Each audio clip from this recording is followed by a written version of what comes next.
ನಮಗೆ ಬ್ಯಾಸರ ಬರಂಗಿಲ್ಲ, ಅದು ಅವನಿಗೆ ಬ್ಯಾಸರ ಬರ್ತದೆ. ಯಾರಿಗೆ? ಪ್ರಧಾನ.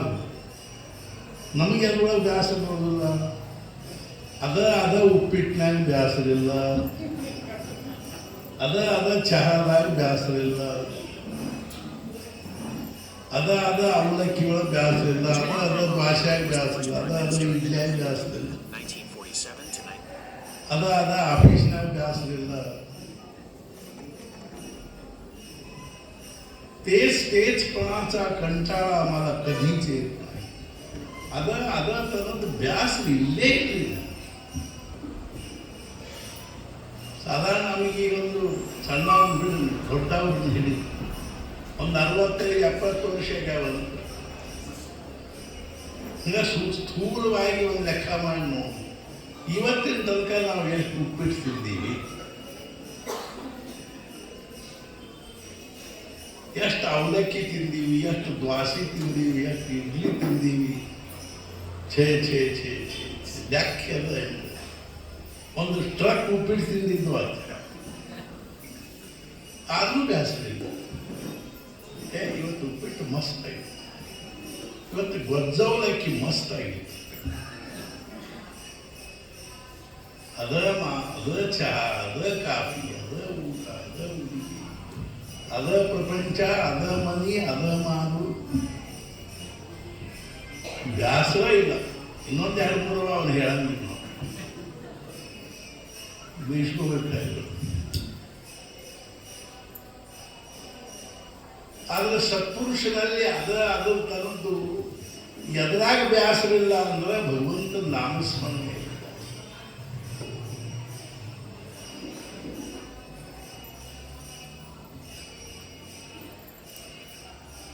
ಅಖಂಡ ನಾಮಸ್ಮರಣೆ ಮಾಡ್ತಿರ್ತಾರೆ, ಬ್ಯಾಸರ.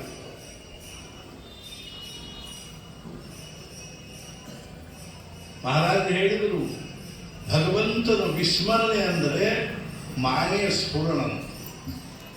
ಭಗವಂತ ಮರ್ತ ಅಂದ್ರೆ ಮಾಯಾ ಪ್ರಗಟ. ಮಾಯಾ ಪ್ರಗಟ ಆತು ಅಂದ್ರೆ ದುಃಖದ ಶುರುವಾಯಿತು. ಮಾಯೆಯ ಸ್ಫುರಣ ದುಃಖದ ಪ್ರಾರಂಭ.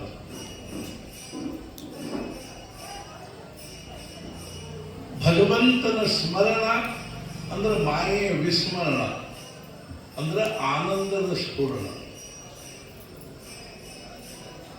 ಎಲ್ಲಿ ವಿಸ್ಮರಣೆ ಅದನೋ ಅಲ್ಲಿ ದುಃಖ, ಎಲ್ಲಿ ಸ್ಮರಣೆ ಅದನೋ ಅಲ್ಲಿ ಆನಂದ. ಆದ್ದರಿಂದ ಸಾಮಾನ್ಯ ಜನರಿಗೂ ಸತ್ಪುರುಷರಿರ್ತಕ್ಕಂಥ ಮೂಲಭೂತ ವ್ಯತ್ಯಾಸ ಏನು ಅಂದ್ರೆ, ನಮಗ ವಿಸ್ಮರಣೆ ಸ್ವಾಭಾವಿಕ, ಸ್ಮರಣೆಯನ್ನು ನಾವು ಎಷ್ಟರೇ ಪ್ರಯತ್ನ ಮಾಡಬೇಕು. ಅವರಿಗೆ ಸ್ಮರಣೆ ಸ್ವಾಭಾವಿಕದ, ಮರಿಲಿಕ್ಕೆ ಪ್ರಯತ್ನ ಮಾಡಬೇಕಾಯ್ತು. ಅವರಿಗೆ ಭಗವಂತನ ಸ್ಮರಣೆಯನ್ನು ಮರಿಲಿಕ್ಕೆ ಪ್ರಯತ್ನ ಮಾಡಬೇಕು. ಒಂದು ದಿವಸ ನಾರದರು ಯಮುನಾ ನದಿ ದಂಡಿ ಮುಂತ ಹೊಂಟಿದ್ರು. ಮುಂಜಾನೆ 5-5:30 ಆಗಿತ್ತು. ಅಲ್ಲೊಂದು 5-6 ಜನ ಹೆಣ್ಮಕ್ಳು ಕೂತ್ಕೊಂಡು ಪ್ರಾಣಾಯಾಮ ಮಾಡ್ತಾರೆ. ದೂರಿಂದ ಕಾಣಿಸಿದ್ರು, ಹತ್ರ ಹೋಗಿ ನೋಡಿದ್ರೆ ಪ್ರಾಣಾಯಾಮ ಮಾಡ್ತಾರೆ. ನಾರದರಿಗೆ ಆಶ್ಚರ್ಯ ಆಯಿತು, ಈ ಹೆಣ್ಮಕ್ಳು ಈ ಥಂಡ್ಯಾಗ ಹೀಗೆ ಕೂತು ಯಾಕೆ ಪ್ರಾಣಾಯಾಮ? ನಾರದು ಕೇಳಿದ್ರು, ಯಾರು ನೀವು? ಅವರೆಲ್ಲ ನಮಸ್ಕಾರ ಮಾಡಿದ್ರು. ನಾವು ಗೋಪಿಯರು, ಗೋಪಿಕಾಸ್ತ್ರೀಯರು. ಮತ್ತು ಏನು ಮಾಡಿಕತ್ತೀವಿ? ಇಷ್ಟು ಸಿಕ್ಕಲಿ ಅಂತ ಬಂದು ಪ್ರಾಣಾಯಾಮ ಮಾಡಿ. ಅದೇ ಪ್ರಾಣಾಯಾಮ ಯಾಕೆ ಮಾಡಿಕತ್ತೀವಿ? ಅವಾಗ ಅವ್ರು ಹೇಳಿದ್ರು, ನಾವು ಮೊನ್ನೆ ಶಾಸ್ತ್ರದಾಗ ಕೇಳಿವ್ರಿ, ಪ್ರಾಣಾಯಾಮದ ಅಭ್ಯಾಸ ಮಾಡಿದರೆ ಮನಸ್ಸು ಕಂಟ್ರೋಲ್ನಾಗ ಬರ್ತದೆ. ನಿಮ್ಮ ಮನಸ್ಸಿಗೆ ಏನಾಗಿದೆ? ನಮ್ಮ ಮನಸ್ಸು ಕಂಟ್ರೋಲ್ ಮೀರಿ ಹೋಗಿ ಏನು ಮಾಡ್ತೇವೆ? ಕಂಟ್ರೋಲ್ ಮೀರಿ ಆ ಭಗವಂತನ ಸ್ಮರಣೆ. ಎಷ್ಟು ನಾವು ಆ ಭಗವಂತನ ಮರಿಬೇಕು, ಪ್ರಪಂಚದೊಳಗೆ ಮನಸ್ಸು ಹಾಕಬೇಕು ಅಂತ ಉದ್ಯಾಡ್ತೀವಿ.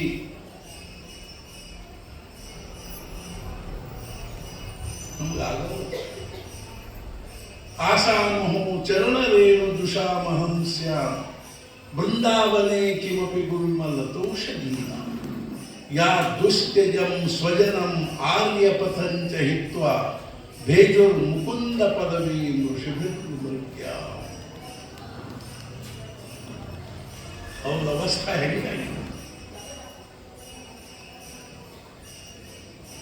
10,000 ವರ್ಷಗಳವರೆಗೆ ತಪಶ್ಚರ್ಯ ಮಾಡತಕ್ಕಂಥ ಋಷಿ ಮುನಿಗಳು ಭಗವಂತನಿಗೆ ಪ್ರಾರ್ಥನಾ ಮಾಡ್ತಿದ್ದರು,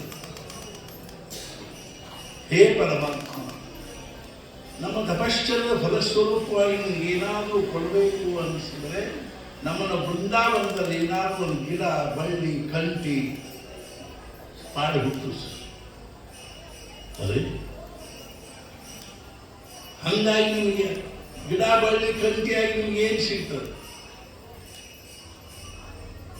ಆಶಾಮಹೋ ಚರಣರೇನು ದುಷಾಮಹಂಸ್ಯ. ಆ ಗೋಪಿಕಾ ಸ್ತ್ರೀಯರ ಚರಣ ರಜ ನಮ್ಮ ಮ್ಯಾಲೆ ಬೀಳ್ತದೆ. ಒಂದ್ಸಲ ಕೃಷ್ಣ ಮುಂಜಾನೆ ಎದ್ದ ಕೂಡಲೇ ಒಂದು ನಮೂನಿ ನ್ಯಾಯದಾನ ಮಾಡ್ಲಿಕ್ಕೆ ಅಯ್ಯೋ ಅಯ್ಯೋ ಲಿಖ ರುಕ್ಮಿಣಿ ಎದ್ದು ಯಾಕ 7 ಪುಸ್ತಕದಿಂದ ನಿಮಗೇನಾಗ್ತದೆ? ರುಕ್ಮಿಣಿ ಪಾಠ್ಯ ವಹಿಸ್ಲಿಕ್ಕೆ ಹಿಂಗ ಮ್ಯಾಲಿನ ಏನಾದ್ರು ಹಾಕೋತ ಇರ್ತಾವೆ. ಆಗಲಿ ಒಂದು ಸ್ವಲ್ಪ ಏನಾದ್ರು ಅಜ್ವಾನ್ ಕೊಡ್ತೀನಿ, ಈಗ ಆರಾಮಾಗ್ತದೆ. ಅಜ್ವಾನ್ ಬಂದು ಹೇಳ್ತೀನಿ. ಬ್ರಹ್ಮಾನಂದ ಮಹಾರಾಜರು ಬಿದರಳ್ಳಿಯಲ್ಲಿ 13 ಕೋಟಿ ಸಾಂಗತ ಯಜ್ಞ ಮಾಡುವಾಗ ಅಲ್ಲ ಒಬ್ಬಾಕಿ ಹೆಣ್ಮಗಳ ಮಗನಿಗೆ ಪಟ್ಟು ನಿಷ್ಠೆ ರಾತ್ರಿ 12 ಹೊಡೆದಿತ್ತು. ಆಕಿ ಪಾಪ ಏನು ಮಾಡ್ಬೇಕಾಗಿತ್ತಂದ್ರೆ ಅವನಿಗೆ ಸ್ವಲ್ಪ ಅಜ್ವಾನ್ ಕೊಡ್ಬೇಕಾಗಿತ್ತು. ಅಜ್ವಾನ್ ಮುಖಿ ನೀರು ಕುಡಿ ಅಂತ. ಅಜ್ವಾನ್ ಇದ್ದಿದ್ದಿಲ್ಲ, ಹತ್ರ ಇತ್ತಲಾಗ ಹೆಸರಿದ್ದವ್ರನ್ನ ಕೇಳಿ ಇರಲಿ ನಮ್ಮ ಕಡೆಗೆ